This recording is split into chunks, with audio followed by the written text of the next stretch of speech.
डनकाशी news channel, सच है तो बोलेगा। छत्रपति शिवाजी महाराज की जयंती 19 फरवरी और किसान आंदोलन के जनक स्वामी सहजानंद सरस्वती की जयंती 22 फरवरी के मौके पर वाराणसी के राजा तालाब क्षेत्र में किसान महाकुंभ का आयोजन किया जाएगा। इस महाकुंभ के तहत 19 से 22 फरवरी तक विभिन्न सांस्कृतिक और सृजनात्मक कार्यक्रमों का आयोजन किया जाएगा। कार्यक्रम के आयोजन की तैयारी पिछले 8 महीनों से चल रही थी और आयोजकों ने 4 दिवसीय महाकुंभ को लेकर प्रशासन से अनुमति प्राप्त करने के लिए कई जगहों पर विचार किया था, लेकिन बाद में सुरक्षा और भीड़ को देखते हुए आयोजकों ने 19 फरवरी को कोरोता पटेल तालाब के सामने एक दिन का आयोजन करने का निर्णय लिया है। शेष 3 दिन के कार्यक्रम छोटे स्तर पर बंद हॉल और लॉन में किए जाएंगे। हालांकि कार्यक्रम के लिए प्रशासन की स्वीकृति को लेकर विवाद उठ खड़ा हुआ है। आयोजकों का आरोप है कि प्रशासन द्वारा 19 फरवरी को कोरोता मैदान पर एक दिवसीय कार्यक्रम के लिए स्वीकृति में विलंब किया जा रहा है। साथ ही भाजपा द्वारा आयोजित पिंडरा महोत्सव और तमिल संगमम जैसे कार्यक्रमों को बिना किसी रुकावट के आयोजित करने के लिए प्रशासन का सहयोगात्मक रवैया अपनाया जा रहा है। आयोजकों का कहना है कि उनका कार्यक्रम पूरी तरह से गैर राजनीतिक और प्रशासन का इस पर कोई आपत्ति जताना लोकतांत्रिक और मौलिक अधिकारों का हनन है। हम लोगों ने छत्रपति शिवाजी महाराज की जयंती 19 फरवरी 2025 को एवं स्वामी सहजानंद जी की जयंती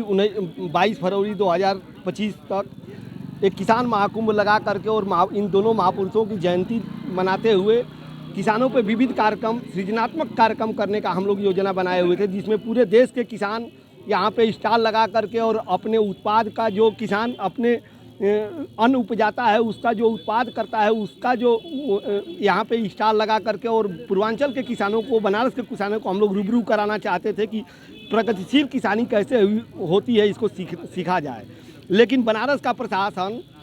यहाँ पे पिंडरा महोत्सव कराने दे रहा है। यहाँ पे प्रधानमंत्री जी की इच्छा पे, भारतीय जनता पार्टी की इच्छा पे तमिल महोत्सव हो सकता है, तमिल संगमम हो सकता है, लेकिन किसानों पे जो अन्नदाता है उस अन्नदाता के लिए अगर लेकर के सृजनात्मक कार्य किया जाता है उसको रोकने का प्रयास किया जा रहा है। कल रोहनिया के एसीपी ने हम लोगों से बात किया, कई दिनों से वार्ता चल रही है और उन लोगों का जो हम लोगों का जो परमिशन था उस परमिशन को रोक करके और जिस ढंग से वो लोग हिला हवाली कर रहे थे उससे लग रहा है कि वो लोग हम लोगों का कार्यक्रम नहीं करने देना चाहते हैं। तो आज हम लोगों ने यहाँ पे सैकड़ों अधिवक्ता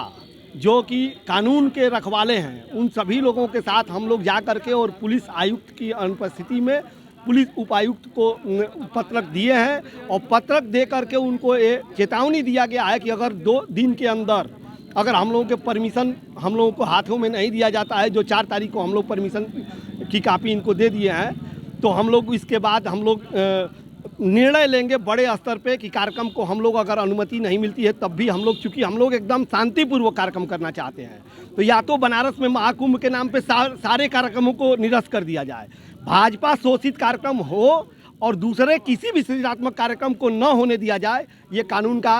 कार्य नहीं है, ये सत्ता का दुरुपयोग है। सत्ता का दुरुपयोग हम लोग नहीं होने देंगे, बनारस का किसान नहीं होने देगा, बनारस का अधिवक्ता नहीं होने देगा। पूर्वांचल की खबरों से जुड़े रहने के लिए आज ही सब्सक्राइब करें हमारा YouTube चैनल डनकाशी और हाँ, लेटेस्ट अपडेट्स के लिए बेल आइकन को प्रेस करना ना भूलें। और आपके पास है कोई जानकारी या है कोई सूचना तो हमारे दिए गए नंबर पर आप हमसे संपर्क कर सकते हैं।